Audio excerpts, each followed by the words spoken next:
한국의 코로나19 확진자가 다시 3차로 급격하게 진행되는 양상이 전 세계에 관심을 받고 있습니다. 이 세상에서 한국이 막지 못한다면 코로나는 못 막는다는 외신들은 매일 한국 상황에 촉각을 곤두세우고 있습니다. 빌 게이츠 역시 전 세계에서 방역을 가장 잘하고 있는 나라가 어디냐는 질문에 지체 없이 가장 먼저 한국이라고 대답했기 때문에 과연 이번에도 한국이 감염을 잠재울 것인가 아니면 전체 위기가 될 것인가 하는 관심을 받고 있는 것입니다. 특히 이번 3차 위기는 서울을 중심으로 하는 수도권에서 시작되어 전국으로 퍼져나가는 형국이기 때문에 질병본부에서는 매우 위중하게 보고 3단계 격상을 검토하는 국면입니다. 정은경 본부장은 언제든지 매일 1000명 이상의 확진자가 나올 수 있다고 경고하며 방역수칙을 지키고 될 수 있으면 집에 머물면서 사회적 거리 두기를 하자고 반복하고 있습니다. 자칫 확산이 심화되면 중증 환자 치료가 어려워지며 이제 병원에 입원하는 대신에 집에서 대기해야 하는 입원 전환이 이루어질 가능성도 매우 크기 때문에 의료 붕괴를 우려하는 경계의 목소리가 커지고 있습니다. 게다가 의사 파업도 일어나고 있어 일부 수술 환자의 수술이 지연되고 코로나 관련 업무에도 큰 차질이 생기는 등 사회적으로도 매우 위험이 커진 상황이라고 할 수 있습니다. 따라서 그 어느 때보다 이번 3차 위기는 그야말로 중대 국면에 돌입하면서 과연 한국이 이번 3차 시험도 넘길 것인가 라며 일본에서도 큰 관심을 갖는 모습이 나오는 것입니다.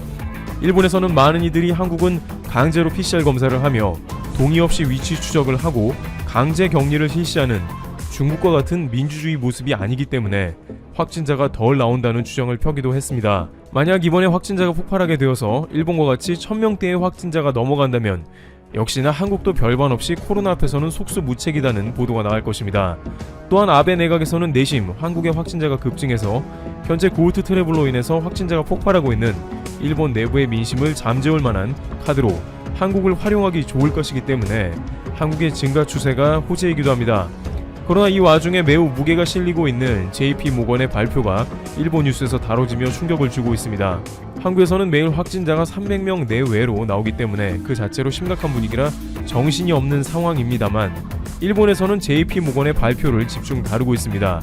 그 이유는 믿을만 하다는 것인데요. 일본에서는 특히 한국과 중국의 발표는 믿을 수 없으며 조작이라는 댓글이 항상 베스트에 올라 있습니다. 따라서 미국 금융업계의 JP모건 체이스의 발표는 일종의 공신력을 갖는다고 할 수 있는 것입니다.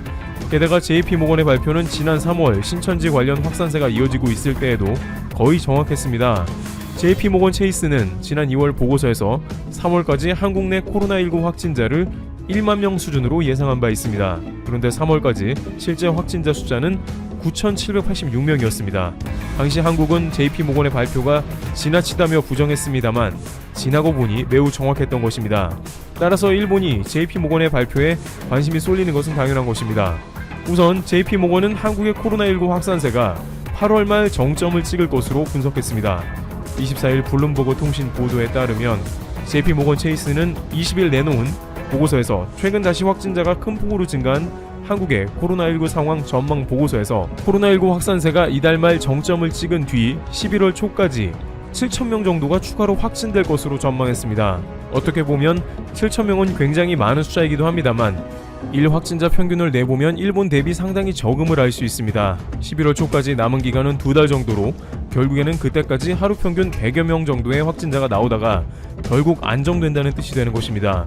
이것은 일본과 여러 가지로 격차가 큰 것을 보여주는데요. 일본에서는 하루 평균 확진자가 3,400여 명대로 나오다가 고르트 트래블과 일본 명절인 오봉이 근처에 다가오면서 일평균 1000명대로 급증하게 된 모습을 보였습니다. 일본처럼 그래프가 흘러간다면 3,400명으로 가다가 1, 2주 내로 일평균 1000명이 넘어야 정상이라고 보이지만 오히려 한국은 어느 순간 확진자가 급감한다는 것입니다. 여기서 일본 대중들은 고개를 갸우뚱하게 되는데요. 왜 한국은 중간에 갑자기 확진자가 폭발하지 않고 급격하게 감소세로 들어가는지 말이 안 된다는 것입니다. 그렇지만 유력 전문가 혹은 JP모건과 같은 예측은 안타깝게도 거의 다 맞아 들어가고 있는 상황입니다. 일본의 감염학회 전문가들은 일본이 8월에는 매일 1000명대의 확진자에 들어가게 되며 봉쇄가 없을 경우 9월에는 매일 10,000명대 확진자가 생길 수 있다고 예상했는데 일본 당국은 강하게 부정한 바 있습니다. 왜냐하면 당시 일본의 하루 확진자가 50명 이하였기 때문에 설마 하루에 1000명대까지 가겠느냐는 분위기로 일본은 한국과 확진자 수가 비슷하며 세계적으로 방역을 잘하고 있다는 보도가 나가고 있는 상황이었습니다.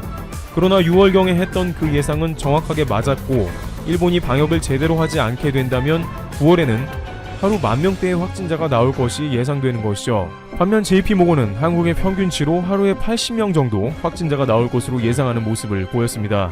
그러다 보니 일본에서는 다소 실망하게 되는 것이죠. 그런데 여기서 JP모건이 어떠한 방법으로 일본과는 다르게 확진자가 상당히 줄어들 것이라 판단했는지 궁금해집니다만, JP모건은 3월에 한국 확진자를 맞췄을 때에도 이에 대한 소스는 공개하지 않았습니다. 결국 회사의 기밀이지만 3월 당시 JP모건은 한국의 확진자를 JP모건 내 보험팀이 대구 시민을 인구와 코로나 바이러스 노출 비율, 중국과 비슷하게 흘러가는 감염 패턴을 기반으로 가정했다고만 밝혔습니다. 다만 위와 같은 자료는 한국의 질병본부나 외부에서도 이미 공개되어 있는 숫자들이기 때문에 어떠한 방식으로 진행이 됐는지는 알 수 없는 것이죠. 다만 JP모건은 3월에 폭발적으로 증가한 당시 상황과는 다르게 이번에는 한국 확진자가 11월 초쯤에는 다시 잦아들 것으로 판단한 것은 또 다른 변수를 넣었다는 것인데요.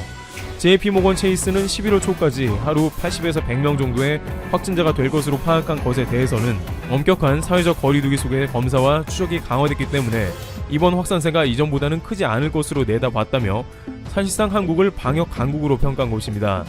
수많은 국가들은 일단 수백 명 이상의 감염이 되면 걷잡을 수 없이 확산이 지속되기 때문에 의료 붕괴는 물론이고 백신이 나와도 소용이 없게 되는 경우도 있습니다. BBC 라디오에 나온 영국의 과학자 월포트 박사는 인도의 경우 현재 하루에 7만 명의 확진자가 나오면서 백신이 나와도 확산세가 빨라 당장 소용이 없고 코로나가 사라지지 않을 수도 있다고 내다봤습니다. 또한 미국은 물론이고 유럽의 주요 국가들은 이미 하루에 수천에서 수만 명 확진자를 경험했습니다. 따라서 한국과 같이 수백 명의 확진자에 일단 돌입한 나라들은 극단적인 방안 없이는 사실상 코로나 방역을 포기해야 하는 단계로 진입할 수밖에 없다는 결론에 다다르게 됩니다. 해외 매체들은 코로나를 잡을 방법으로는 중국과 같이 사회주의 국가들처럼 강제로 도시를 폐쇄하는 방법이 가장 효과적인데, 그나마 뉴질랜드가 가장 비슷하게 이를 실천해서 어느 정도 효과를 봤으며 한국과 같이 통제 없이 코로나 방역을 하는 나라는 전 세계에 없다고 극찬한 바 있습니다. 미국의 뉴욕타임즈는 이에 관해서 한국의 대중들의 놀라운 협조가 없이는 불가능했다고 밝혔습니다. 다른 어떤 나라들보다도 전시에 가까운 위기감으로 국민들이 방역에 동참하고 협조하고 있으며 다른 사람들을 위한 이타심을 발휘하여 집에 머무는 높은 시민의식이 동반돼야 가능하다는 것입니다. 따라서 JP모건은 끝내 한국의 코로나 확진자 추정 비법을 공개하지 않고 있습니다만 이러한 한국만의 특유한 변수들을 반드시 집어넣었을 것이라는 예상을 할 수 있는 것입니다. 서양에서는 여전히 마스크를 쓰지 말자는 시위가 이어지고 있으며 코로나 시국에도 해변에 사람이 몰리고 파티는 쉴 새 없이 이어지는 상황인데 이들은 하나같이 개인의 자유를 강조하는 목소리를 내고 있습니다. 하지만 한국에서는 거의 실시간으로 시민들끼리 서로 일종의 눈치를 주면서 마스크를 쓰지 않으면 도저히 사회생활이 불가능할 정도로 사회적인 분위기는 물론이고 IT 기술까지 갖춰져 있다는 사실입니다. 가령 지하철에서 마스크를 쓰지 않고 있는 사람을 발견하면 또 타 지하철 앱을 이용해서 그 자리에서 신고가 가능합니다. 신고 후에는 몇 정거장 내로 직원이 나타나서 경고하고 마스크를 쓰게 하거나 마스크를 전달 혹은 불복 시에는 과태료를 내는 경우도 생깁니다. 또한 인터넷 각종 커뮤니티에는 방역을 방해하는 온갖 사람들을 향해서 비난과 채찍질을 통해 국민 모두가 건강해야 한다고 사람들끼리 끊임없이 독려하는 장면도 나오고 있습니다. 이는 제 아무리 IT 기술이나 마스크를 잘 쓰더라도 국민 간의 코로나를 반드시 이겨내자는 의지가 없으면 불가능한 것이죠. 대한민국 특유의 똘똘 뭉치는 사회적 문화가 한국의 코로나를 몰아내는 데 일조하는 것입니다. 현재 코로나는 의외의 변수에 따라 갑자기 폭증하기도 하며 한국 사회를 끊임없이 위협하는 장면이 나오고 있습니다. 그러나 한국은 뛰어난 국민성과 더불어 JP모건조차 한국은 곧 코로나를 잡아낼 것이라고 전망하고 있습니다. 그럼에도 한국인들은 JP모건 발표에 고무되지 않고 여전히 서로를 독려하며 긴장하며 대비하고 있습니다. 지난달 30일 유엔에서는 코로나19 사태의 확산으로 전 세계 186개 나라에서 학교를 폐쇄해 약 13억 명의 학생들이 영향을 받고 있다고 전하면서 앞으로 안전한 개학을 준비하기 위한 지침서를 공개한 바 있습니다. 그로부터 약 3주가 지난 5월 20일 한국에서는 고등학교 3학년 학생을 대상으로 먼저 개학을 실시했는데 미국의 유력 일간지 워싱턴 포스트가 코로나19 사태 속에서 한국의 학교 개학을 메인 토픽으로 여러 장의 사진과 함께 비중 있게 보도해 화제를 모으고 있습니다. 사진이 모든 것을 말해주고 해준다. 한국은 어떻게 다시 학교를 열었나? 라는 제목으로 보도된 워싱턴 포스트의 이 기사에는 대전의 전민고등학교와 도안고등학교, 광주의 살레시오 고등학교, 제주도의 제주여자고등학교 등 개학을 실시한 고등학교의 교실과 급식실 등의 모습을 담은 9장의 사진을 함께 게재하며 전 세계의 독자들에게 특종을 전했습니다. 코로나19 사태로 그동안 온라인 학습으로 수업을 대체하다가 우수한 K방역과 국민의 적극적인 사회적 거리두기 참여로 드디어 지난 20일부터 고등학교 3학년이 등교하기 시작했고 순차적으로 나머지 유치원과 초중고 학생들도 개학을 맞게 된 것이 한국의 현재 상황인데 워싱턴 포스트는 지난 2월 말 한국은 세계에서 중국 다음으로 두 번째로 확진자가 많았던 나라에서 지금의 수준에 이르기까지 한국 정부의 놀라운 대처와 국민들의 높은 수준의 시민의식에 놀라지 않을 수 없다는 식으로 보도를 이어갔습니다. 기존 개학일보다 무려 80일이나 늦은 개학으로 오랜만에 직접 보는 반가운 선생님과 반 친구들의 얼굴 그리고 친구들과 그동안 못다한 이야기로 정신없고 떠들썩하기만 할 줄 알았던 교실에는 놀랍게도 감염 확산을 막기 위한 장비와 방역 규칙들이 즐비했습니다.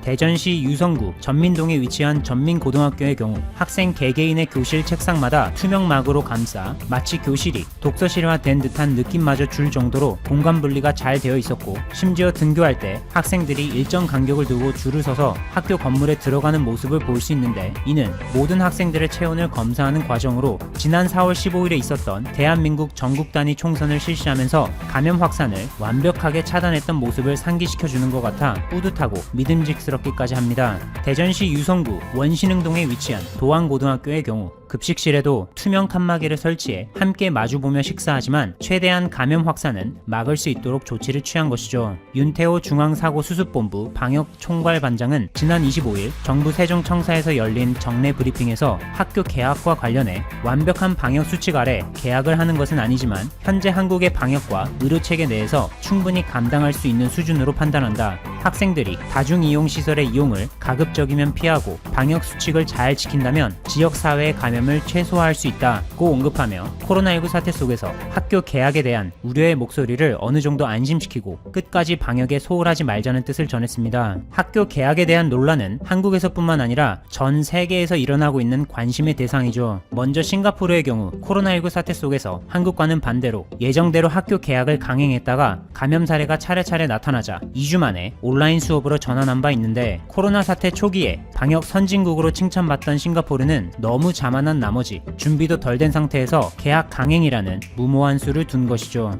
한편 중국의 경우 개학과 관련해 다양한 아이디어를 실제로 도입해 눈길을 끌었는데 어린 학생들이 1m 거리두기를 실천할 수 있도록 1m 모자와 1m 날개를 착용하도록 하는가 하면 최근에는 유치원 학생들에게 투명챙이 달린 모자를 도입해 얼굴 전체를 가릴 수 있도록 조치를 취했습니다. 유럽에서도 순차적으로 개학이 시작되는 가운데 영국 매체 가디언의 보도에 따르면 프랑스의 경우 일부 도시에서 개학한 뒤 70여 명의 감염 확진자가 나와 해당 학교들을 즉각 폐쇄시켰습니다. 이에 장미셸 블랑케르 프랑스 교육부 장관은 라디오 방송 RTL과의 인터뷰를 통해 일부 학교에서 확진자가 나와 폐쇄했지만 대부분 학교 밖에서 감염된 것이다. 그보다 더 큰 문제는 학생의 70%가 집에서 원격 수업을 받고 있는데 약 50만 명이 중퇴 위기에 놓였다는 것이다. 라며 안전한 개학을 위한 대책의 시급함을 강조했습니다. 한편 아베 정부의 지지율이 바닥을 뚫고 지하실을 향해 가는 일본에서는 지난 4월 긴급사태 선언 이후 코로나19 감염 확진자가 대폭 줄어들었고 현재는 감소하는 추세에 있다며 일본 전국에 긴급사태 완전 해제를 선언한 가운데 요미우리 신문에 의하면 일본의 학교 개학에 대해서는 해결해야 할 과제들이 산더미로 쌓여 기존의 4월 개학은 당연히 물 건너갔고 이번 기회에 완전히 늦춘 9월 학기제로 전환하는 것을 검토하고 있습니다. K방역으로 전 세계의 표준이 된 한국이 성공적인 전국 단위 총선에 이어 학교 개학에 있어서도 안전과 학업 측면에서 표준 모델을 제시할 수 있을지 앞으로 유심히 지켜봐야겠습니다.